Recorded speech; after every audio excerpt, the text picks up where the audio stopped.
Hello, beautiful souls. Welcome back to the real sky. This is Dr. Danny, physician, astrologer. Gather around, Venus lovers. We have a lot to talk about this afternoon. I'm back in the studio. I've got this sort of intense graphic behind me. Part of my process is to think about the transits that are coming, think about what these archetypes represent, and then imagine what they would be like at a party or at the dinner table or on a date together. And when I have Pluto and Venus together in Capricorn, I just get this really earthy, gritty, magical, very intense energy. And so that's where the graphic came from. And that's where we're walking today. So we are going to explore Capricorn. We're going to explore Pluto in Capricorn. Then we're going to talk about Venus in Capricorn, Venus, the baby morning star, Venus touching the sun, touching Mercury, touching Mars, touching the moon, and then diving into the arms of Pluto before she continues through Capricorn. And we are taking Venus to a whole new level this year. So I'm just excited to share all of that with you. Um, Saturn rules Capricorn. So we will also talk about Saturn and Venus together. And I wore the shirt to show my tattoo. I'm going to show you guys that later. And then, oddly enough, on my computer right now, for some reason, the PowerPoint on how to make moon water is open. I'm not sure how I did that. So I left it there. And if you guys are interested, we can do that towards the end after we cover the astrology. So let me know in the chat if you want to learn how to make moon water. I've covered this before, but we have some new subscribers. So I thought that would be fun to share with you. Let's see who's here. Let's go in the chat. I'm going to put this on the restream. We have 21 already. That's amazing. Awesome. Say hi in the chat. Tell me where you're from. We have Jean. Hello, Jean. So good to see you. We have Lori. Stand up and take a bow, please, Miss Lori. We have 2 new students in Stellar Foundations. They just recently signed up. So for those of you that are in Stellar Foundations, you'll see Lori a lot. She's awesome. Christine Cardoza is here. Good to see you too, Christine. Jackie Daly's here. Silvana B is here. Sunny Lilani is here. Can I just say something about you, Sunny? I hope I'm talking to the right person. I feel like at some point in the last couple of weeks, I saw a video that you did.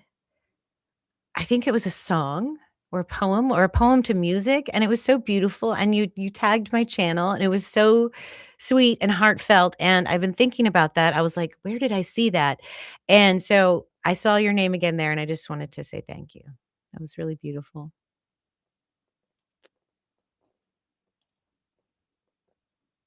Heather Rose is here from East Tennessee. April Wall is here. Sounds like you guys are excited about making moon water. Okay, we can do it. We can do it. I think it'll be good for this new moon. I already released the new moon video, but it was, all business. It was like, let's get to the heart of the energy. And the moon water might be a fun exercise for this particular new moon because I feel like everything is up for grabs. Some of you have been reaching out to me and saying things like, every day I wake up and I'm in a new timeline. What the F is going on? So let me know if you guys are feeling that. I am. I certainly am. I feel like there's a lot of inner transformation going on. I'm Taurus rising. So this new moon coming is an 8th house new moon. And I'm, for some of us Taurus risings, it's a rock bottom energy, but it's the dark part of the cycle, the scary part of the cycle where you're just not sure if everything's going to work out or not and the transformation that you're going through. So raise your hand, Taurus rising, because Venus rules your chart too. So yeah, it's a big deal, especially to have an 8th house new moon, new Venus, new Mars, new Pluto, new Mercury, all of it. All of it. It's pretty intense. All right. Let's see. We have Quantum Mania from New York City, Nature's Place from beautiful Canada, Sean 55 AI from St. Louis, and Someone to Be from Tennessee. Jean's from Arizona. All right. We have a lively crowd. Are you guys feeling the fire of this like Sagittarius stellium that's going on? Does it feel Capricorn to you, or does it feel Sagittarius? I'm feeling a lot of fire. Like a lot of excitement, a lot of potential, a lot of optimism and expansion in this space. It feels like I'm just about to graduate. I feel like I'm about to take the stage and walk and like wave. I don't know if that makes sense to any of you, but that's what I'm sensing. Before I get into everything that we want to talk about tonight, this afternoon, I need to talk to you guys real and raw about four things. They are announcements, and it might take me about 10 or 15 minutes to go through them, but I wanna make sure that everybody knows what I'm ramping up to do here in the next 6 months, because once the next 2 weeks are over, all of those converging timelines will have settled into their rightful place, and it'll be more like our normal flow where we're teaching and learning and doing readings and things like that, but it's the ramp up period for me, for my astrology, for my business, and so I wanna make sure everybody was on board with what's happening. Okay, so thing 1, stellar foundations. This is big. We've changed it this year. We're not doing it 3 times a year. We're doing open enrollment only twice. Open enrollment goes until February 9th, and then we're not doing it again probably until August. So if you're interested in stellar foundations, now is the time to say yes or no. You can do it later, but you have to reach out to me. I have to see if you're going to fit in where we're at. But I've also changed it. We used to have 6 office hours. Now we have 8. I'm going to take you through a longer arc. A lot of what I've been doing is um, adding material to it so that we can spend time working on charts and you can refer to the material for the learning. Also, I've added 2 30-minute focus sessions for each of you that are enrolled in Stellar Foundation. So you will sit down with me one-on-one on the phone. You can say, "I don't understand this. Can you help me?" Or, "I have this really weird thing in my chart or my person's chart, and I need you to help me with that." And that's what those sessions are for. So that's there. You also get a 1-year membership to the ISAA as a student, meaning you'll get the journal. You'll get to go to the free webinars and get a recording of it. A lot of benefits to doing that. You get access to that material for life. So even though you've gone through the 16 weeks with me or you've through it with me in the past, you can still log in and refer to all the reference materials that are there. You can still join us for the group sessions anytime it serves you. I like it when students come back because they can see in the learning environment how much they have learned by going through the process. And there's a lot of resources in there, including the manuscript, the 13th sign, and the astrology they don't want you to see. The sun, moon, rising resource document. Every planetary deep dive has, like 13 to 20 pages of what that planet does in every sign, every house, and in every aspect. So you're getting a library there, plus recommended reading, plus you can go to all the old office hours from last year and check out what we talked about. All right, so Stellar Foundations, that's big. That's coming up. We're going to start on February 9th at 6 p.m. That's a Monday night. So I am looking forward to the 2 of you that have already signed up and the many more that will come and join our group. You guys will also be invited to the Stargazer Zoom call that happens every month. So that's thing 2. That's happening this Sunday. So if you're a channel member, check the community page for the Zoom link to our Stargazers Zoom call. And we have a lot to talk about. It is the night of the new moon, and it is also earlier in the day. Okay. So make sure that you come at 4 p.m. Central Time and not our usual 6 p.m. Central Standard Time. So I think that's that. If you want to be a channel member, it's super easy. You can cancel anytime. You can access that Zoom call with us and hang out with us for a little bit. You also get 13% off my Gateway 1 reading. So that's the channel stuff. That's Stellar Foundations. I was also told by an astrologer that I needed to accept every offer to podcast and collaborate this year, where my Jupiter is, and it's being in my second house in Gemini, and it's about to go direct in a couple of weeks. I needed to say yes. So I've been saying yes to a lot of things, and those things are now becoming fruit And you guys will see a lot of collaborations coming from me in the future as well. One of which is coming up next week. I'm going to be with the girls from, or the ladies, or the beautiful souls from Babylonian Sumerian Astrology podcast. I'll be on their channel. We're going to talk about Hellenistic astrology, and I'm going to talk about Venus. And then that Saturday is the free webinar that I'm going to teach you guys perfections that Rio Larmon taught us. Then I'm going to also show you progressions, and I'm going to show you zodiacal releasing. We're going to learn those 3 techniques during that webinar. So I hope you guys can join. The link to register is below. And then this one, I think this is the last one I wanted to talk to you guys about. This is a big one. This is a big one for me. And I'm going to preface this announcement by telling you what a magical day that I've had. Okay? So, I was on call yesterday for a 24-hour shift. It was fine. It got busy at night, and a really horrible emergency came in. And like most emergencies, when you're trained to deal with them, you kind of go into this like spirit mode, autopilot thing. And as of late, and this is just an observation, I'm not bragging, I'm not trying to bring any bad luck to myself or anything like that.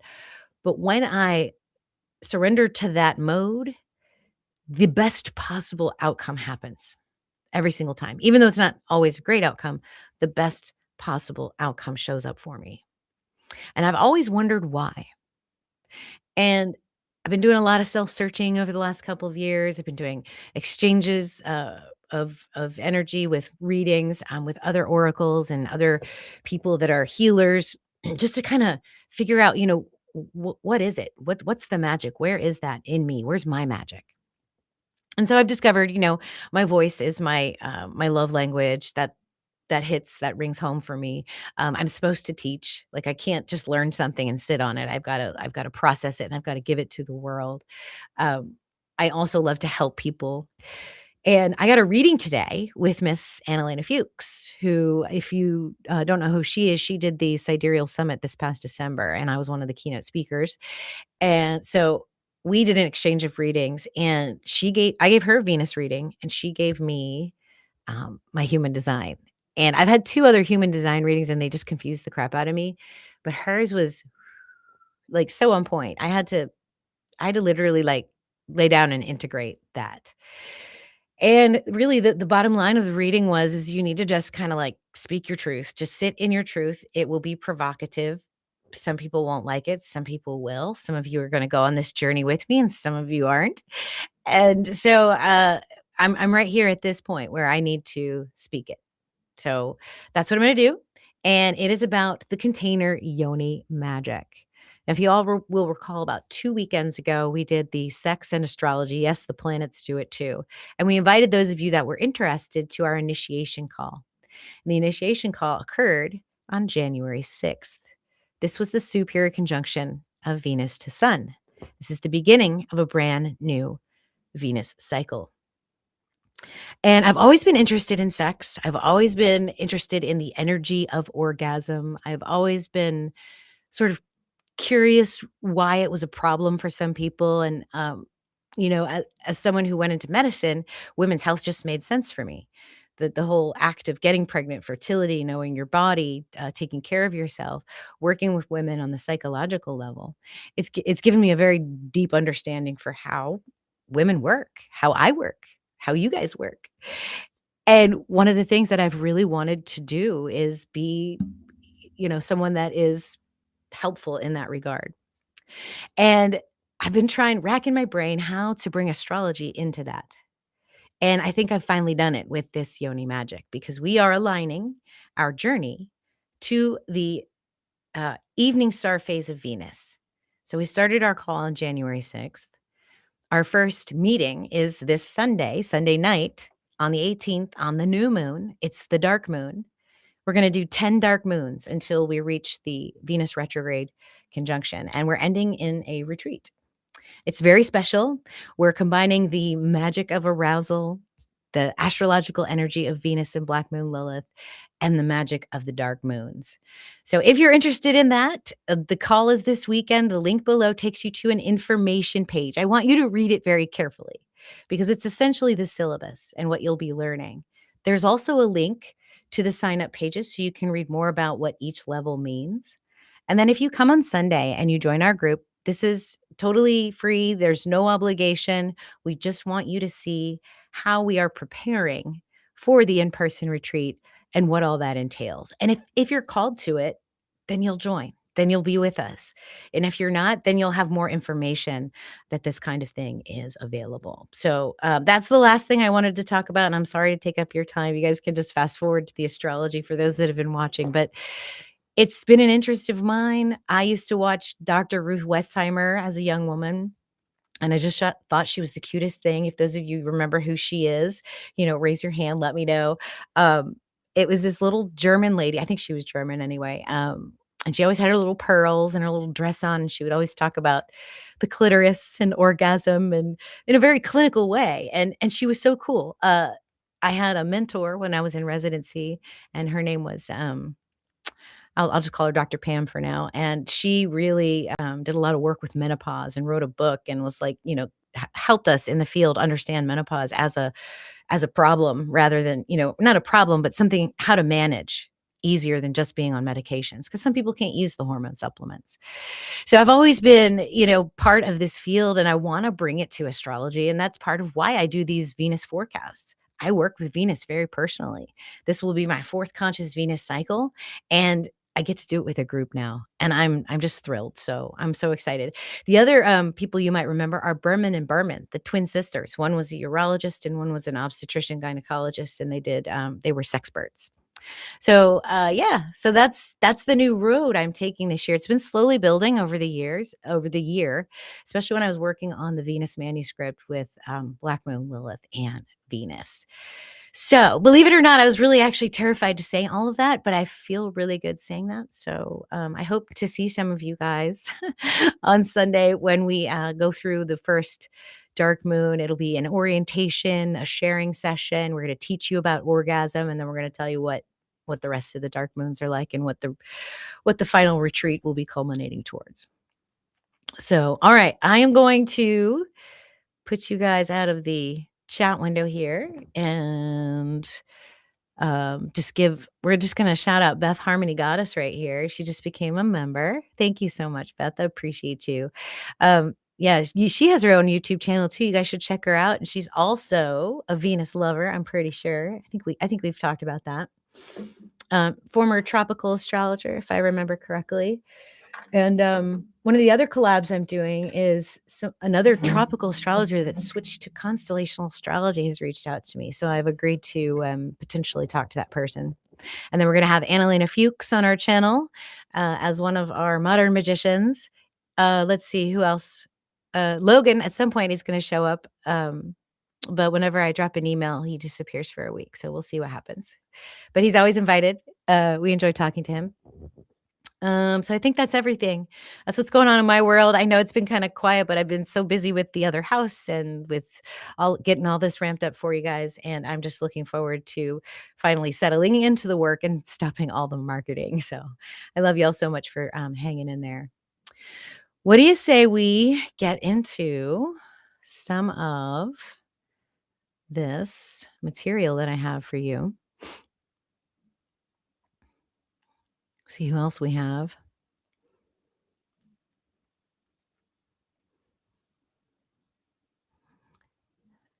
Alina Celine is here. Hello. Thanks for coming. And of course, Miss Beth. Crazy Mommy's here. She used to be my 33rd like on all my videos there for a while. She had a good streak going.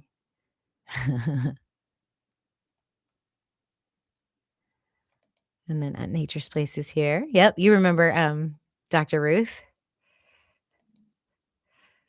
Kaki, we were just getting into it. I was just going through the announcements and just getting you guys up to date on what I was doing and kind of coming out of the closet with my true love for Venus and why.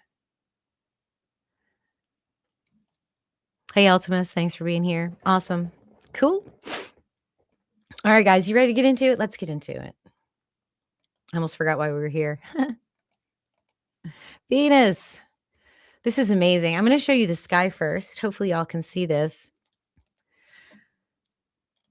We'll just do right now, and we'll move the sky through to the 18th, which is the beginning of Venus's transit into Capricorn. I just want to pull the sun up because all the magic is around the sun. And we're going to take out the atmosphere and let's put in the constellations. This is our clock. This is our map to the cosmos. This is the as above. So when we look at this map and we plan and we look at where all these archetypal energies are sitting and hanging out, this helps us. Okay, good. You can see my screen. Because what do you do with Sun, Venus, Mercury, Mars, Pluto, and Capricorn? What do you do with that? Well, we're going to break it down when we look at the chart, but I wanted you to just see this in the sky because this is the astrology that we do. I get a lot of questions. Is this Vedic astrology or tropical astrology? And I would say it's neither, but probably more in line with Vedic because we don't follow the tropical signs. We use the actual constellations. The only difference is that these constellations are different sizes, whereas in Vedic, they're still 30 degrees. And we include Ophiuchus, the 13th sign, which is the archetype of your ascension and your magical powers and your ability to heal and transform and reincarnate at will instead of through the karmic loop. So here is the energy. Here is all of it. Right here. Finishing Sag and entering into Capricorn. And this is today. We can't see Venus yet, but by the time we get to the Aquarius energy, we will. We'll be able to look outside of our western windows at sunset and see the evening star. And this is so amazing. So we'll move forward a few days. I just want to show you. This is a shorter transit, only 3 weeks. Capricorn's not very long for Venus, especially at this point. She's moving very quickly. So this is how it'll go. Mercury's going to race out in front of us. This is the full moon right here on the 1st. And then on the 7th, Venus enters Capricorn. My moon's right here at the later degrees of Capricorn. Those of you that have birthdays right around here are Capricorns, not Aquariuses. But this constellation, this grouping here feels almost like one constellation. You have the stars of Aquarius over here. If you look at the constellation art, you can see the arm of Aquarius. And this is the lever holding the water. But this moment where we're at with this new moon, you guys, I'm going to go back to right now because we're going to look at the new moon.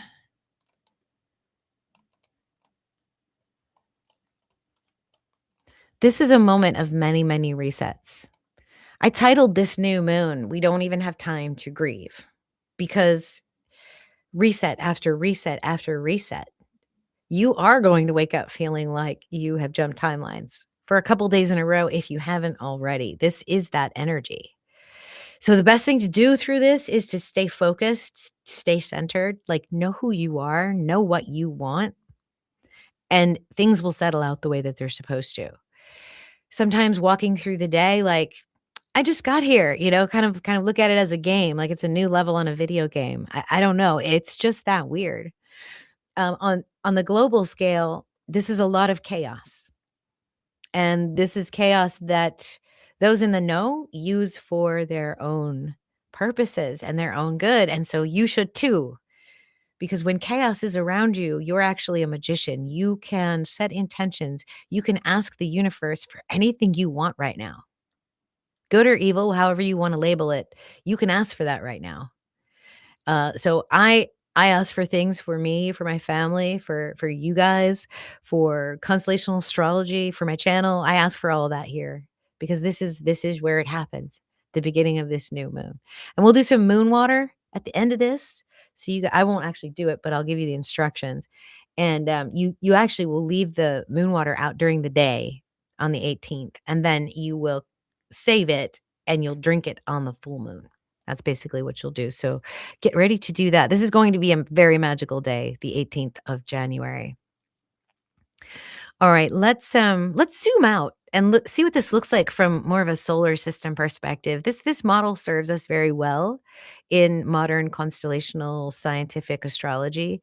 Um, a lot of times when I first came out using doing astrology, astronomers would laugh at me and make fun of me, especially on Facebook. It's a mean place. And it's because astrology has followed this template where they don't actually link up to the actual sky. So they're not taken seriously anymore. Plus they're out of phase, they're out of resonance. It's like tuning into, a fuzzy radio station. You're not going to hear the beautiful music. But you guys, me, those of you watching, those of us we're collaborating with, we're resonant in it. We know where we are in time and space, and we know we're part of a bigger system that is a larger fractal of what's going on inside of us. And here's the current alignment. Let's pause that. Let's go back to the 18th. Here's that new moon. And you can see everything just lined up. There's Pluto and Jupiter. There's your galactic center. And it when you think about it like this, we're just this little blue dot. It kind of I don't know, it kind of puts things into perspective, you know? Like, I'm worried about what people will think about being a sexpert, and I live here. I'm here thinking about all of that in all this glorious beauty and music of the universe. It really doesn't matter. I need to just be me. I need to just do what I'm here to do. I need to create for creation's sake and just see what happens, see where the chips fall. So this is an incredible alignment, and I hope you all use it to your own personal advantage and for the good of those around you, because it's very, very powerful. All right, let me just show you the websites really quickly, and then we will get into more of the archetype energy. So here is the website for the Yoni Magic. This is our curriculum. And these links will take you right to the registration for the call on the 18th. Stellar Foundations, totally different program, but that is also open. That is right here. And you guys can read about that. And then here is the ISAA webinar registration. So if you want to just do something fun for free next Saturday, this is a great way to do that. We'll probably do about an hour or two, I think. Okay, so we're done with those. We're going to close all those. And then I'm going to just look at you guys real quick. We have 30 in the chat. Amazing. Amazing, amazing.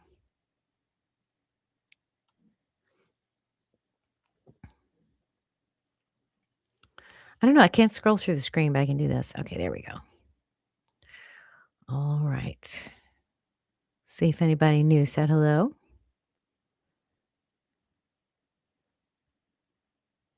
All right. Well, if you're just listening, that's okay too. All right, good. Okay, so no major questions. Let's get into the astrology for the moment.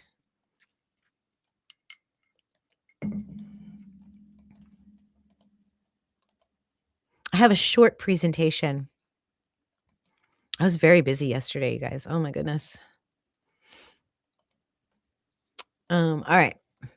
So this slide is showing us where we are right now and what next week will look like.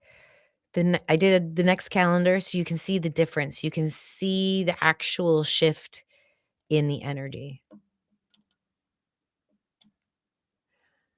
I guess I'll leave the chat up there. Oh, you guys. Well, no, I'll take it down. Let me do that. Sorry, I left the chat up again. I'm so out of practice with these live streams. All right, let me put that back. Let you guys talk privately. And then we'll go into the slides. There we go. Okay. Venus in Sagittarius. This is where we are now. This is the 14th when we're getting together to talk. When we look at the chart, I'm going to basically blow your mind about why this is such a profoundly karmic time, not just for Venus, but for all these personal planets, for Mars, for Mercury, for Sun, for Moon. It's really, really quite stellar. This week, I'm feeling this like crazy, this Venus trine Uranus action. Tell me if you guys are feeling this too. This feels electric.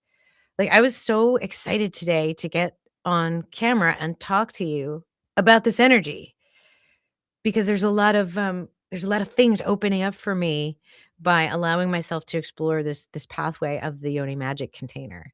And Uranus is just opening that up. It's just amazing. All kinds of great ideas, all kinds of things I never thought I could do or possibly be a part of. So this is fantastic.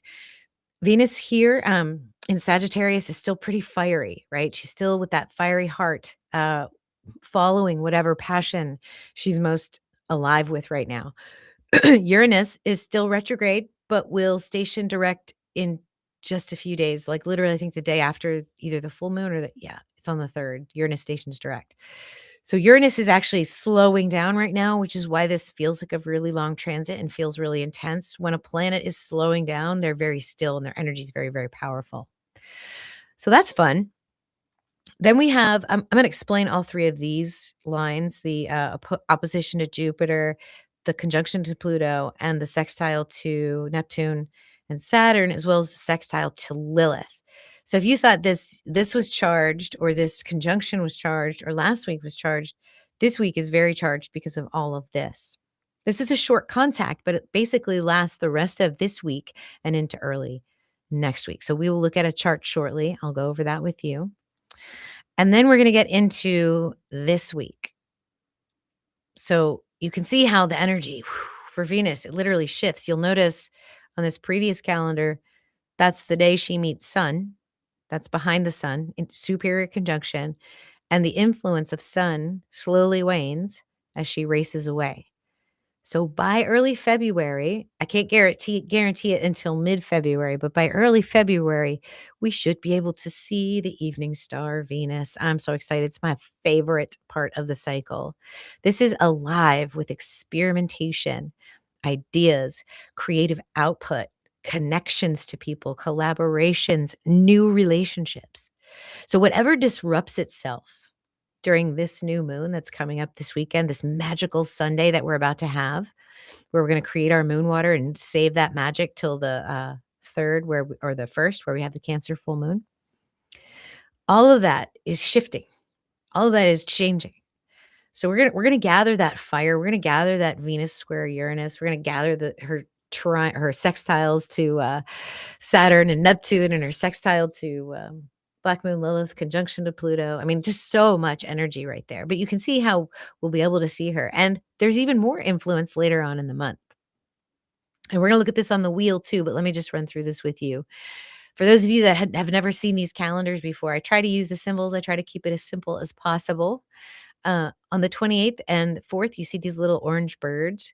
These are when the moon makes a golden phoenix angle to the sun. It's always about 3 or 4 days before the full moon and after. And this is the window of intensity.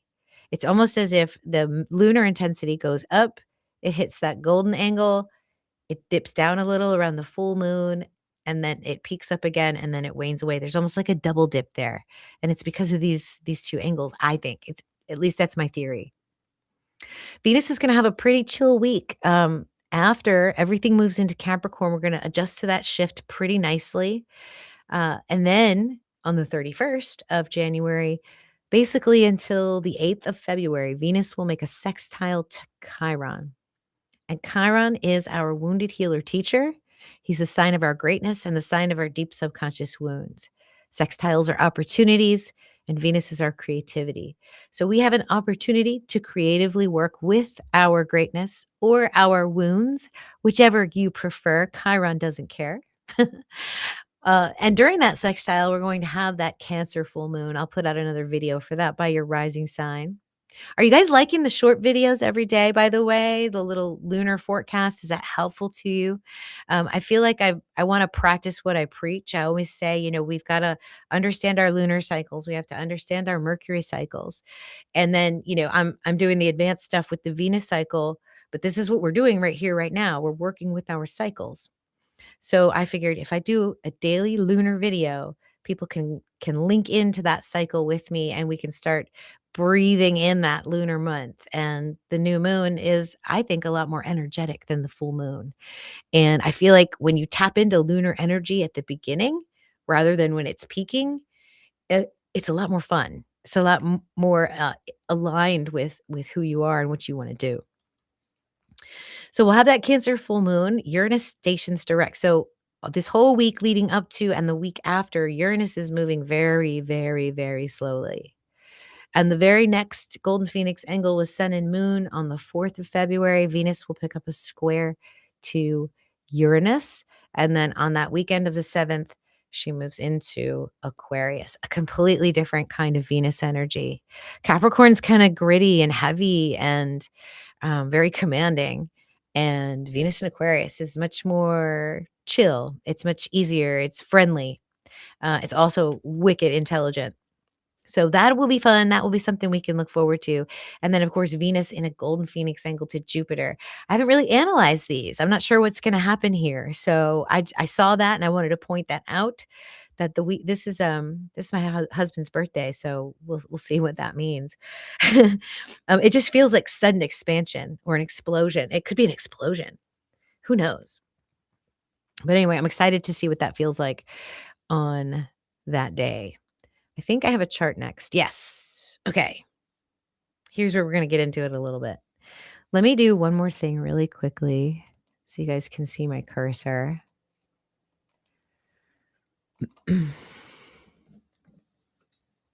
On the PowerPoints.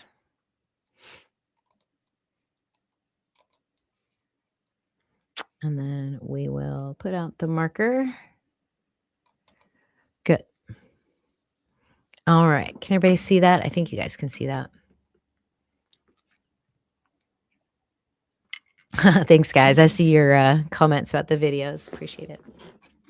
Yeah, and the ones that Vishal's cutting up too are pretty good. He's carved out a couple from the Cycles of Light class. So the ones that are like the last two that came out, and then probably another one or two of them will be right from the Cycles of Light class. I'm excited. All right. Hopefully, some of you more seasoned astrologers, students, seekers can see this pattern. Like, I don't have to point this out to you. I hope. This is amazing. We've got this over here. This is the new moon, by the way. These hashtags, this one is Pluto, this one is Moon or Venus. This one right here is Moon and Sun, and then this is Mercury and Mars. So we have a conjunction of Mercury and Mars, conjunction of Sun and Moon, and then Venus just entering Capricorn, and then in a day or two will be exact with Pluto. So all this right here. Then you have this conjunction that's going to perfect on February 16th or 17th, I think, in a sextile to this. This is so supportive. This is so beautiful. Saturn and Neptune, like, they love you in Pisces. They love us here. They want to take care of us. They want to nurture us. Meanwhile, we're sextiling back to like the deep power within us. Are any of you feeling like something really strong is awakening within you? Even if you've already sort of gone through your spiritual awakening or your kundalini, like, do you feel something bigger? Like just on the precipice, just around the corner for you. This is related to Black Moon Lilith, I think.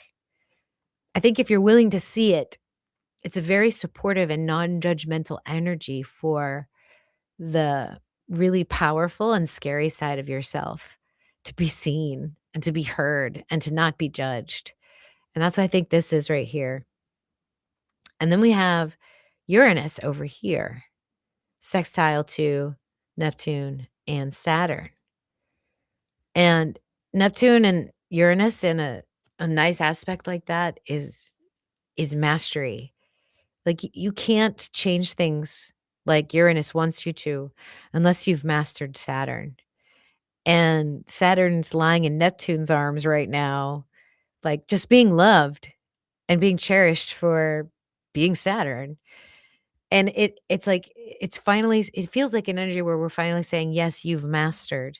Now it's time to change. Now it's time to move forward.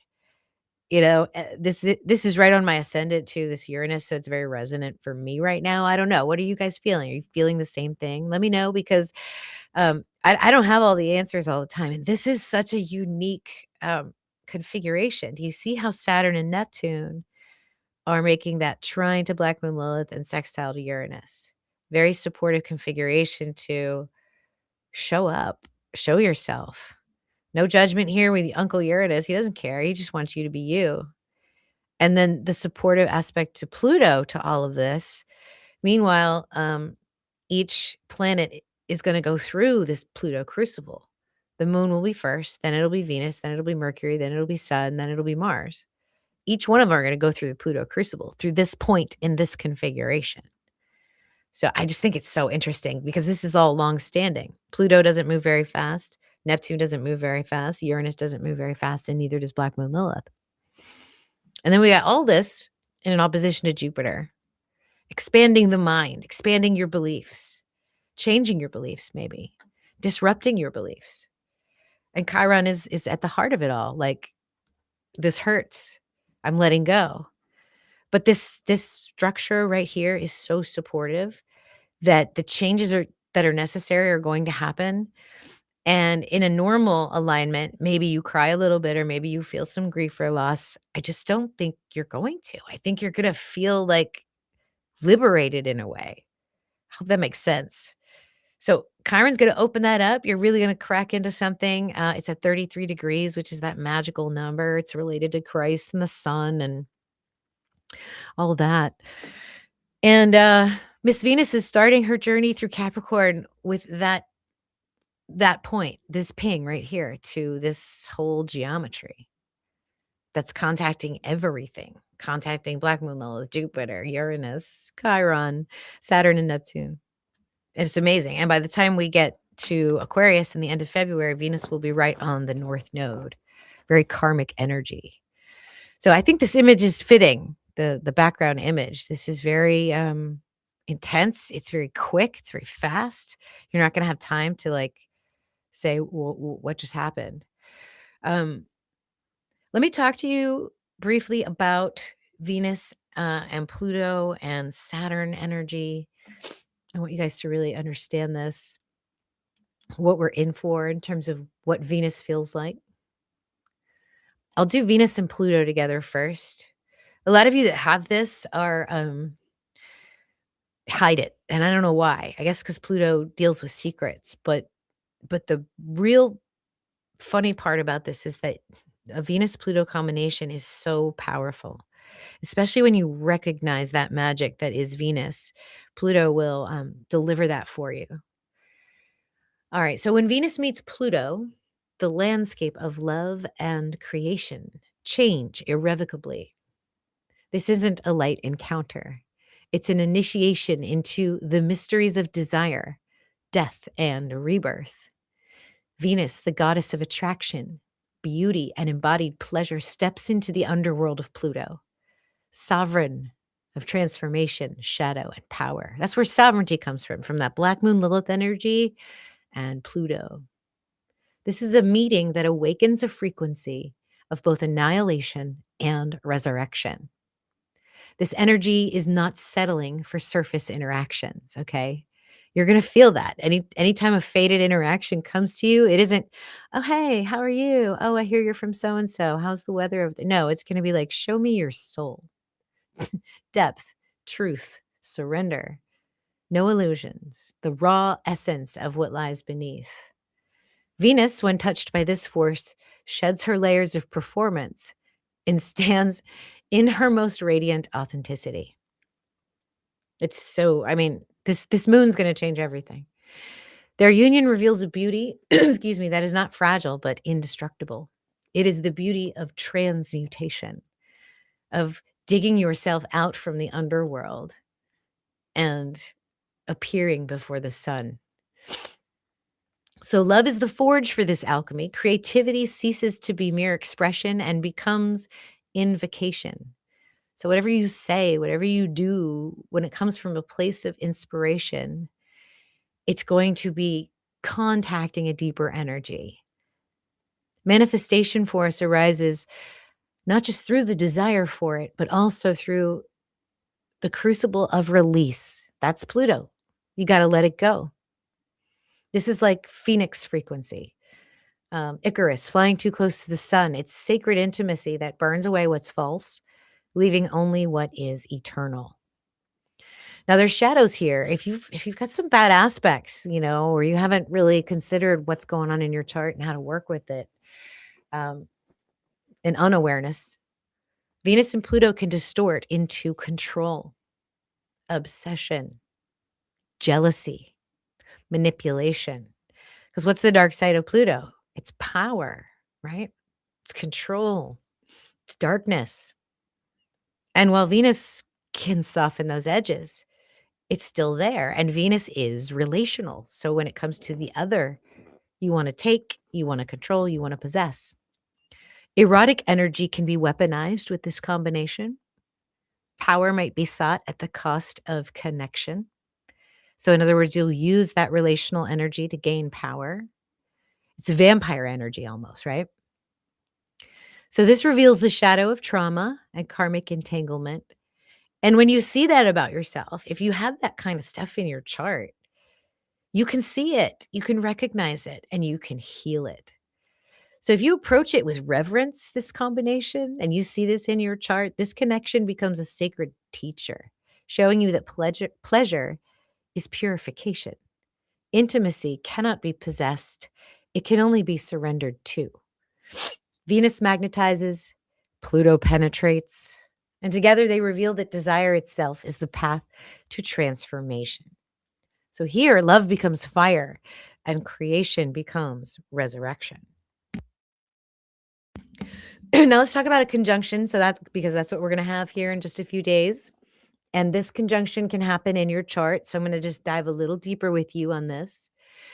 It's one of the most powerful signatures in astrology. It's why I'm talking about it. That's why it's a big deal. It's why we're here. This isn't the soft breeze of like, I love you and let's go out and have a good time. This is the current of creativity. It's the volcano beneath the garden. It's the rose blooming in the underworld. Those born with this placement have a magnetic field that is both enchanting and powerful and formidable. They draw people, experiences, and resources to them with an almost supernatural pull. One of my clients has this, and it's amazing. I think she's tapped into my mind because when I think about her, she reaches out to me, or vice versa. So at the highest expression, if you're born with this conjunction, it grants the ability to love in the full force of the soul. There's no halfway for you. Like you fall in love, that's it. Intimacy is the act of transformation. Beauty resurrects what was lost, and art provokes the psyche into an awakening. These individuals can channel extraordinary creative power into forms that heal, expose, and renew. Their very presence can catalyze others into facing their own shadows and emerging more whole. However, there is a dark side to this. You don't get to have all these superpowers without darkness, right? Early experiences may bring emotional intensity, betrayal, or loss. That's what Pluto does. Pluto just expresses itself when you're a little kid, and then the adults around you beat it out of you or scold it out of you. And then it becomes sort of this recursive distortion loop that makes you react. It's part of the ego that Pluto's there to overcome. So relationships can arrive as crucibles, stripping away illusion and revealing hidden attachments. Arousal itself becomes a teacher, illuminating the thin line between desire and fear, pleasure and pain, love and control. Yeah, Pluto and Venus together can be sort of the BDSM energy. So it doesn't tolerate superficial energy. It demands truth. It calls the soul to sovereignty. When aligned, the individual becomes a force of creative regeneration. Love becomes the medicine. Artistry becomes the revelation. I watched a guy make a cherry wood bowl, and I watched him fall in love with it as he made it and chiseled it from the raw wood, because the way that the rings in the tree have patterns, when you cut a bowl or a curved object into wood like that, it naturally creates a sunburst pattern. And so there was a revelation for that artist in creating that bowl. And that's the deep obsession and love of Pluto. Sensuality becomes sacred. It also marks the sacred sorcerer or sorceress. So for those of you with Venus and Pluto together in your chart, especially if your Venus or Pluto are retrograde, then you're the divine alchemist. You have the heart of the phoenix, the lover who knows that beauty isn't fragile. Beauty's forged in devotion, in depth, and in the courage to die and rise again. So this is no joke. We don't F around with this Venus. This Venus is going to be very powerful, and when they're connected to their divine purpose, because here's the thing about Capricorn, guys. We're gonna talk just a little bit about Capricorn energy. It's called the goat fish. And I always tell, anybody I'm doing a reading for, if they have a lot of Capricorn, I give them this full energy of Capricorn. This is what Venus is moving into. This is what Moon is moving into in the next couple of days. Sun will be here on, I think, the 19th or the 18th. And then Mercury will be right behind. And Capricorn, the goat fish. So imagine you're at sea, right? Imagine you're a fish and you're just swimming around and you can't see 10 feet in front of you. You're really just kind of wandering around in the dark looking for food or friends. And then all of a sudden you notice a light somewhere, and it's divine, it's karmic. You have to see it, you have to look at it, and you can see beyond the water's edge now because the light is visible to you. You can see beyond the shoreline. You're still in the water, but you can see above that, and you know that you need to, by any means possible, get to that light, because that's where the divinity is, that's where God is. And so you'll transform your shape. You'll turn in yourself into a goat from a fish, for maybe first by changing from breathing to water to breathing air. Maybe you'll grow legs so you can climb up onto the shore. Maybe you'll get a strong back so you can climb that mountain. But the light is what's driving you to change your form. And you'll do it because you're the magician. And that's Capricorn energy. And then, of course, ruled by our friend Saturn. And Saturn, man, this planet, it's like the quiet schoolmaster that sort of smirks when you fall down and bust your face because you're not doing it right, right? You were born a wizard. You were born a creator. When you came down here, everything that you see and experience and are part of is, you either did it subconsciously or you chose consciously to have that around you. Even the wounding, even the points where you were a victim, even the accidents. You went left instead of right. You went up instead of down, and that puts you in that situation. So while it's not always pleasant to work with Saturn in many cases, especially Saturn with Pluto, Saturn enlightens himself by realizing he built his own prisons. And so everything you say, do, touch, taste, feel, smell, experience, it you should make sure that you have the conscious authority behind it. So in other words, I nobody made me sit here and do a podcast. Nobody made me spend 24 hours at a hospital.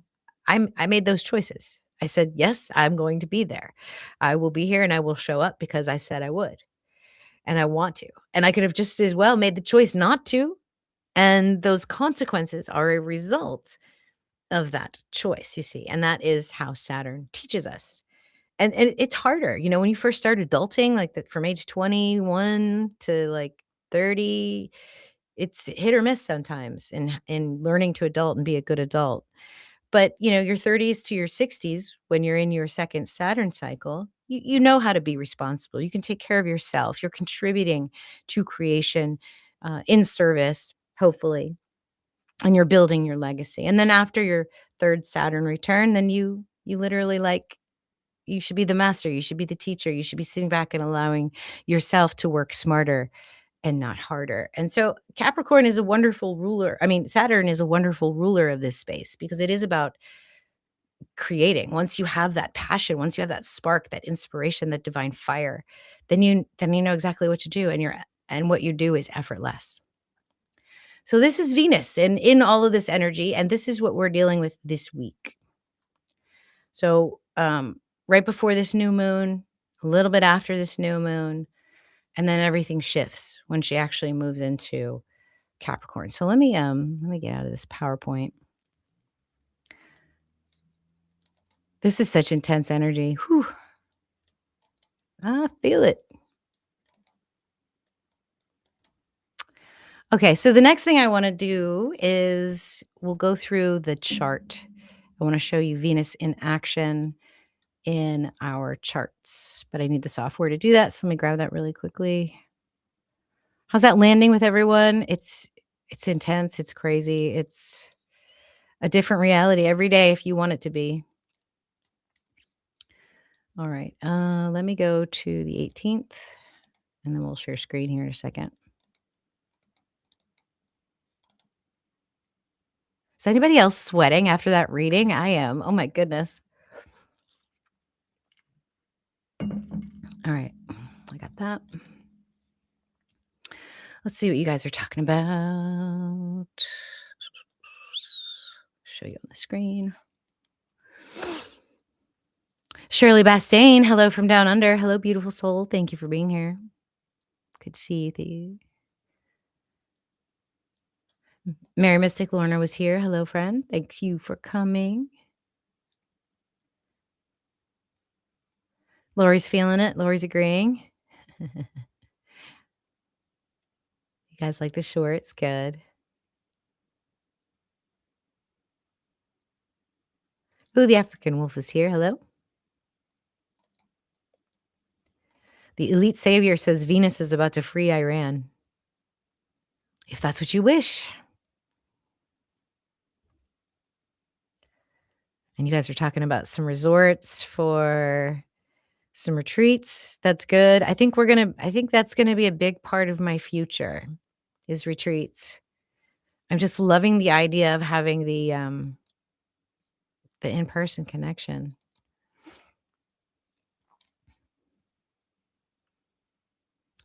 Mary Mystic Lorna has a stellium in Capricorn. Oh, you have a Capricorn, Venus, and Mars and Moon.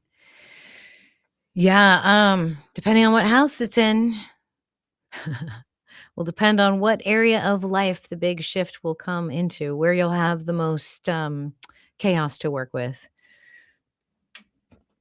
So many of you guys have seen my chart, and I wore this shirt so I could show you guys how much I embody what's happening with my chart. This is Venus and Saturn conjunct in Gemini, and it's parallel to star Sirius. So it's Isis and Osiris, basically, that energy. So these are the sigils for uh, star Sirius, and that's Venus. And she is the spirit into matter, which is the cross of Saturn, right? And do you see that curvy line of Saturn? That's the magic flowing underneath it all. And Venus over top of that kind of has control over that. And that's what I'm here to teach. That's what I'm here to show you guys. So thought I'd show you my tattoo. Living Journey says, yay, retreats.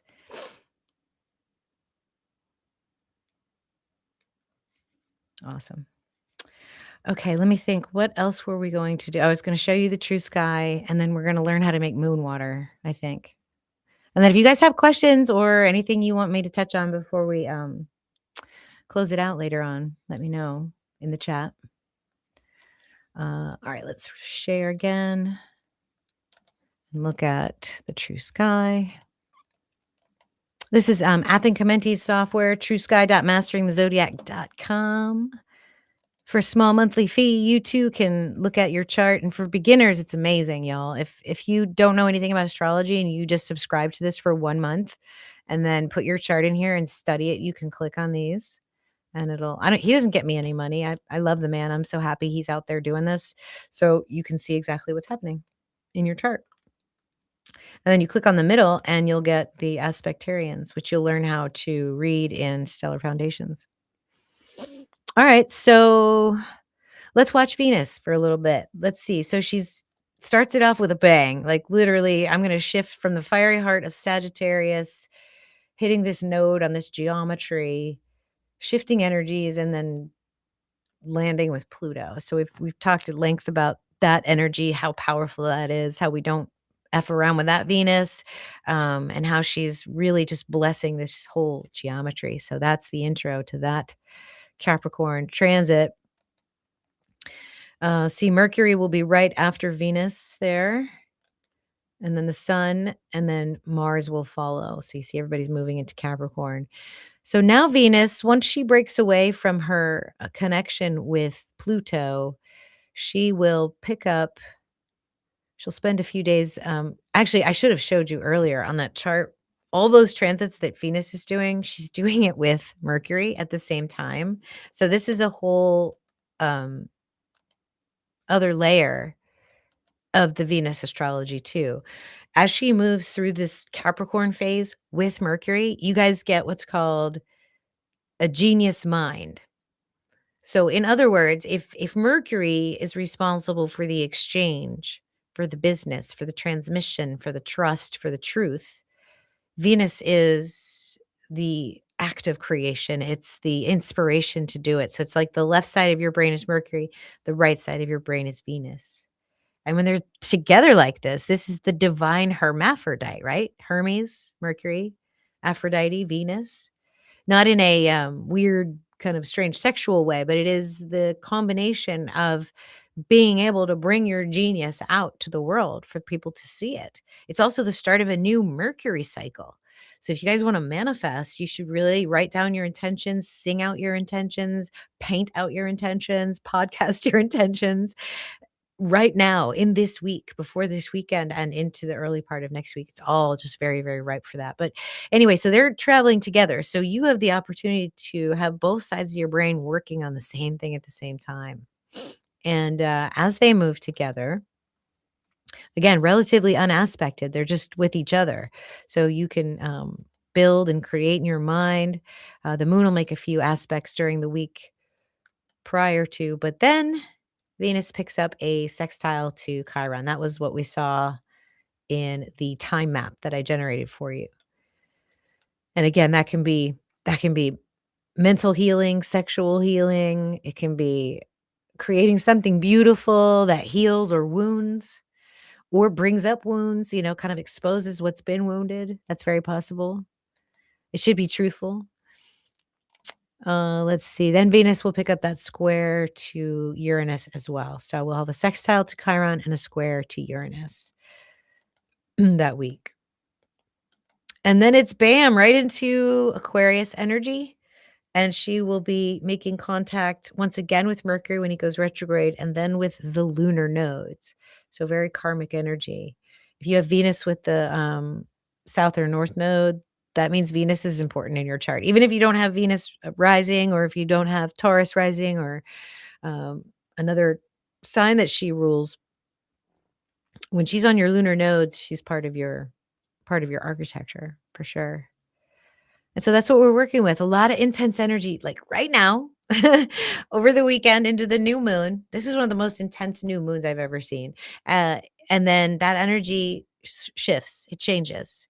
It becomes more in line with, kind of collaborating, working, and moving with the flow of things. That Mercury conjunct Venus is going to feel so amazing. So let's see about making moon water. And then I'll see if you guys have any questions and we'll chit chat for a little bit. Here it is. Okay. How to make moon water and the power of the lunar cycle. So this is a quick bonus presentation brought to you by Spirit because I don't remember opening it, but there it was. And so if it was on deck, that means it was meant to be presented. How to make moon water.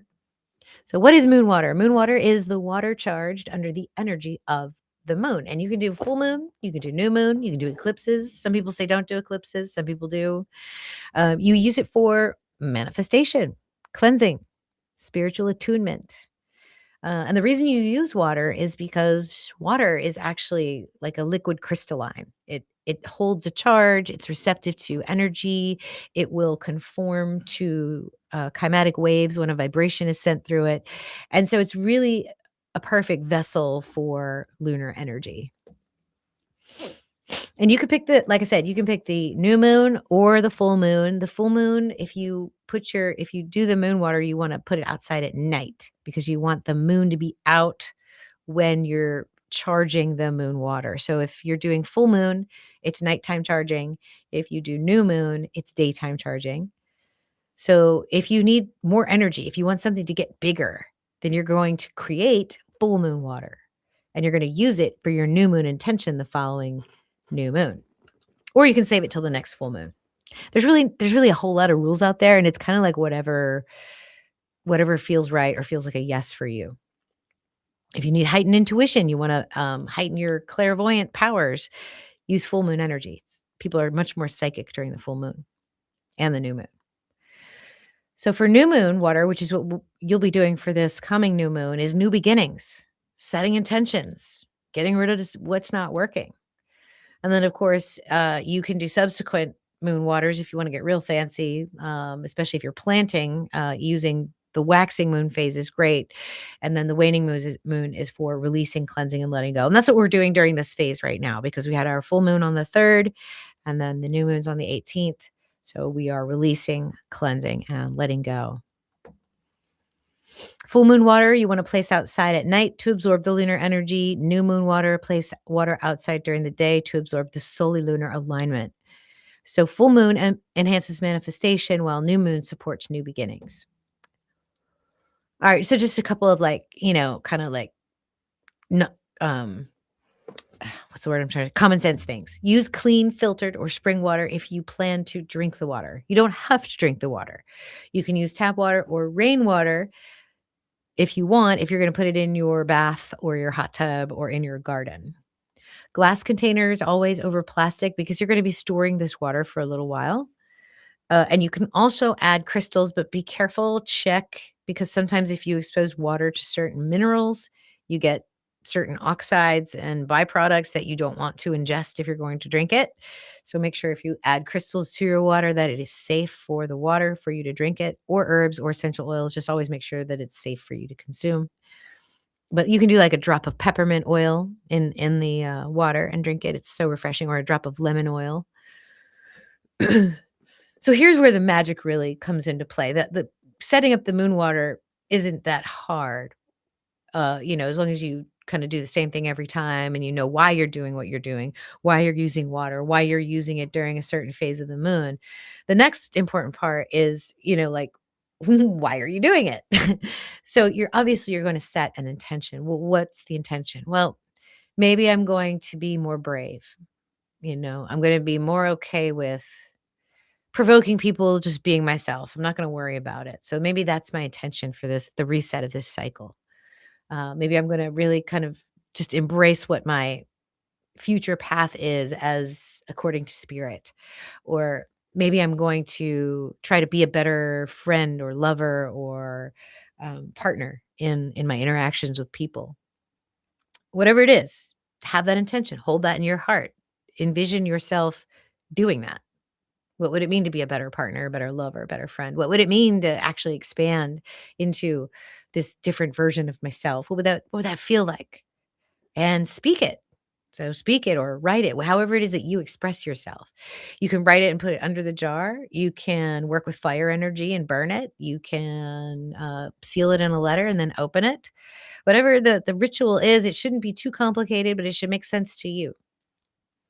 Then you want to meditate with the water, visualizing the energy that you want it to hold. This is where that magic is. People often skip this step, but this is this is why you're doing it. You're setting up the magical container. Now you're putting your magic into it by meditating with it. And this sounds like hocus pocus right here, but it's not. This is actually how you manipulate energy fields with your own energy field. You tap into that space of creation and you visualize what you want. You feel what it feels like to have that, and you put that in the water. Then you put it outside. You leave the water outside overnight. You leave the water outside during the day. So for our particular purposes for this weekend, we'll leave the water outside and we'll retrieve it at sunset. And the moon's energy is still present even if it's cloudy. So don't worry about overcast skies. That's totally fine. Then you want to store your moon water in a cool, dark place, and you want to use it within a month. So if this is the new moon you're doing, use it before the eclipse. So even if you don't believe in use, or if you're fine with using eclipse water, make a new one for the eclipse if you're into that. You can use it for drinking, for baths, for anointing, for cleansing tools, for watering plants. Um, if any of you have ever been to a Catholic mass, those little things that they sprinkle over the um, audience or the congregation, that's holy water. Why is it holy? Because someone blessed it and they put their intention into it.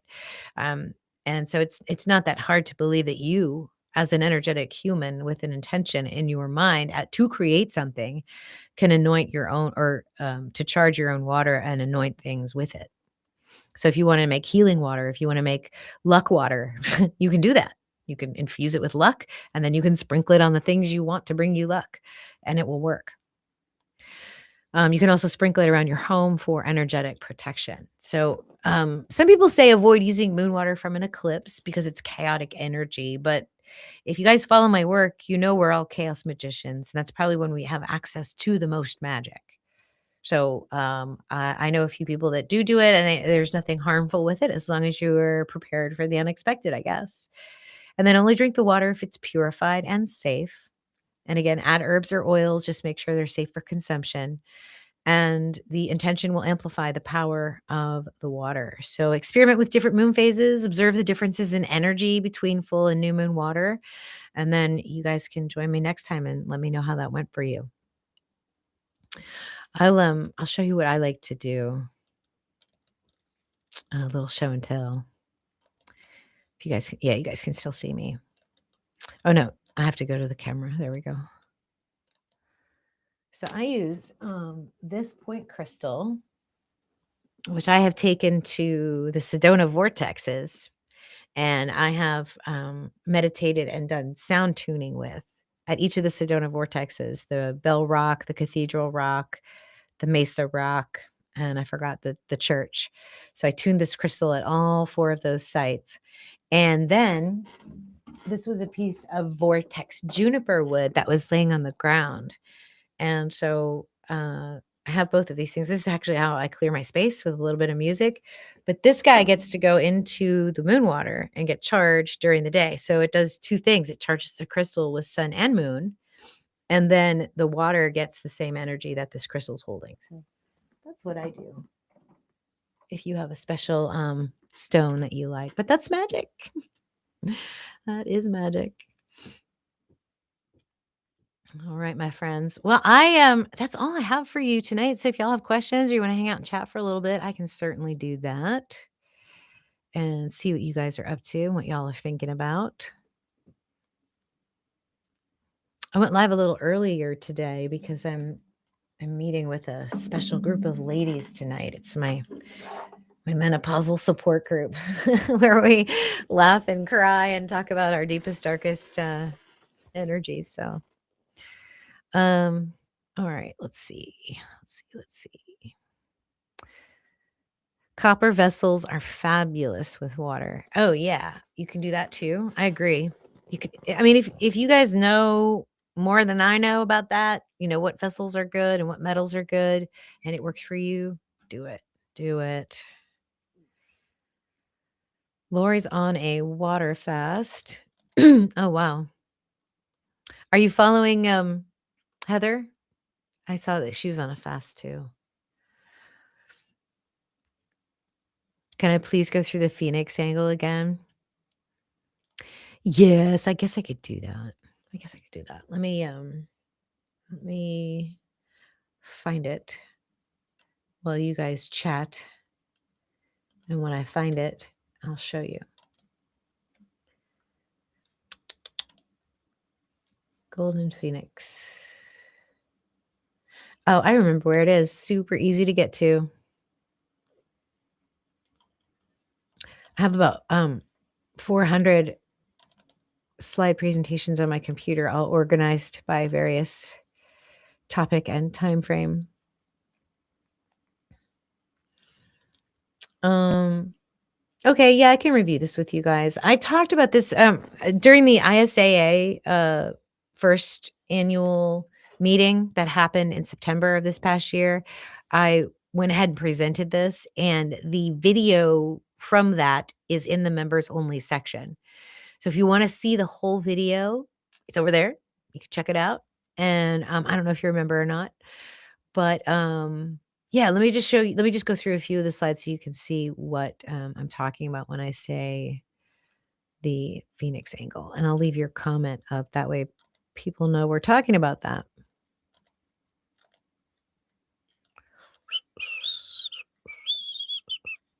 Okay.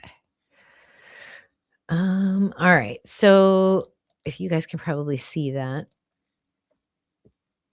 So when we're talking about aspects in the chart, we're talking about you need 2 bodies. You need one body to be the anchor and the other one to be the mover. And the mover is typically the faster of the 2 planets.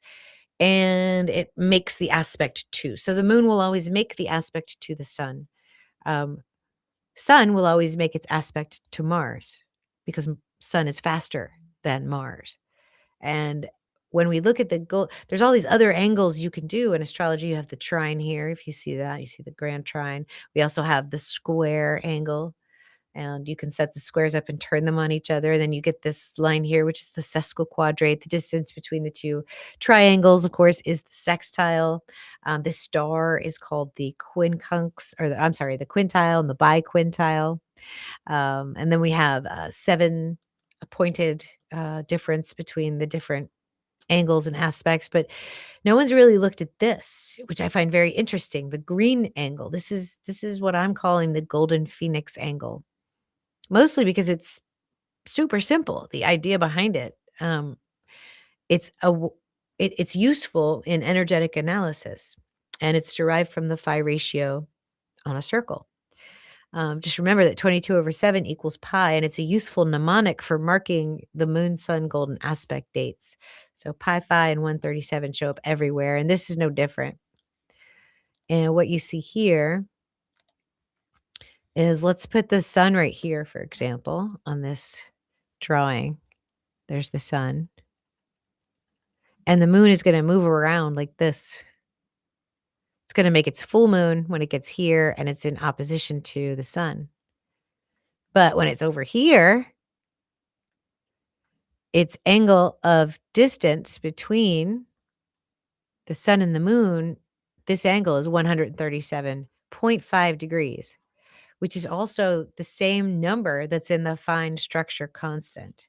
It's the same digits in the square root of 3. 713 is the area code of Houston. There's a lot of connections with these numbers. The fine structure constant shows up everywhere. And to me, to see this angle show up like this, to see this actual be a golden ratio thing, um, literally blows my mind, because the fine structure constant shows up at the smallest Planck scale when you're considering the mass of electrons, protons, and neutrons. Because what an atom does is, when energy comes at it, the electron shells around it decide, hey, I'm either going to absorb, reflect, or be inert to a coming energy wave. And the fine structure constant is what decides that. So if it were tweaked just a little bit, we wouldn't have atoms that bond together. We wouldn't have chemistry. We wouldn't have alchemy. If it was a little bit lower, then everything would be one lump together. There'd be no separation. And the length, the distance of blue line and the distance of red line is literally phi, the golden ratio. So if you were to measure this with your ruler, maybe you get 13 inches. This is going to be 8 inches, because that always pans out with those ratios.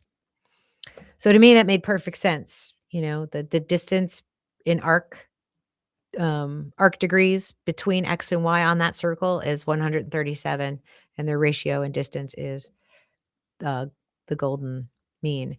Now, the fine structure constant, again, I just talked about that, but Feynman said it's a magic number that comes to us with no understanding. And the Kabbalah in gematria is 137. The phi spiral, Einstein was obsessed with the number 137, and Pauli, another physicist, died in hospital room 137, and it shows up everywhere. So that's what that angle is. That's why we like it. And it's really resonant with, I feel like it's sudden energy. Charlie Kirk was assassinated on September 10th, and we had a sun, moon, golden phoenix angle, but Uranus was also involved. So I think there's some Uranian energy involved in it, that it may just kind of simmer, and then there's going to be something that creates enough energy to push it to explode. So I don't think it always manifests unless the energy level is at a certain level. It's how the quanta work. It's how the atoms know when to eject a photon, and they eject it as quanta. They reach a certain threshold, and then they explode with the photon, and I feel like that's kind of how it works.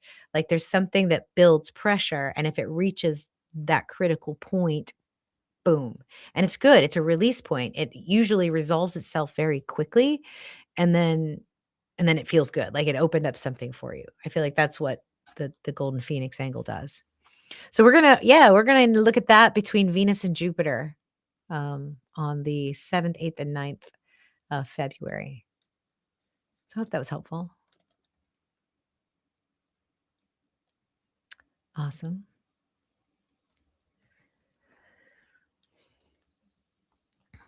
Trish Farrell asks, I want to gift a person in my office an energetic protection sash to keep close by. She's dealing with some hostile energy. What besides black tourmaline and selenite would you recommend? I mean, I think that's perfect. That's perfect.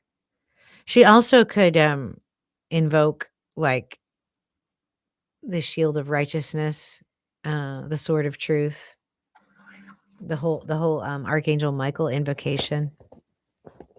I used that during COVID. Got to know Archangel Michael pretty well. It was pretty cool. So yeah, maybe just some affirmations too, like sending that person love and compassion, because if you're sending out the opposite energy, it will repel it, right? This is so fun. I do this every time I change jobs. There's always somebody, right, that like gets on your nerves or bothers you, and you go into a new work situation.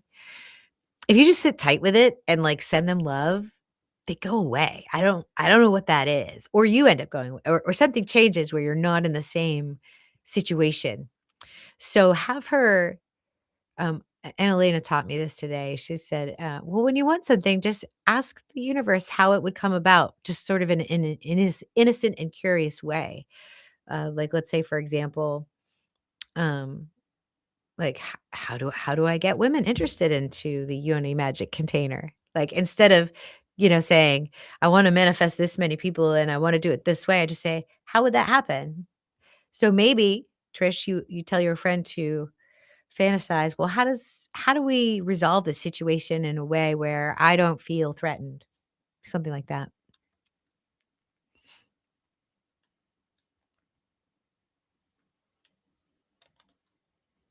Mary Mystic, I'm sorry to hear that.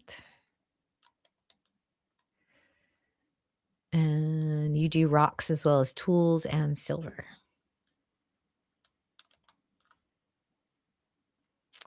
Awesome, awesome. All right. Well, I'm going to jump off here and get something to eat and get prepared for my evening call. And hopefully, I will see you guys on Sunday, either going into the Stargazers community call at 4 o'clock, or into the Yoni Magic Dark Moon 1 orientation with us at 6 o'clock, or both if you're so inclined. And then, so I'm really looking forward to both of those this weekend. And then the energy is going to shift, you guys. So I hope you're ready for this magical weekend. I love you all so much for being here. I really appreciate the channel members, those of you that support the work that we're doing here. This is going to be a big year for constellational astrology, and I am ecstatic to be part of that transformation and doing my role in it. So I love y'all so much.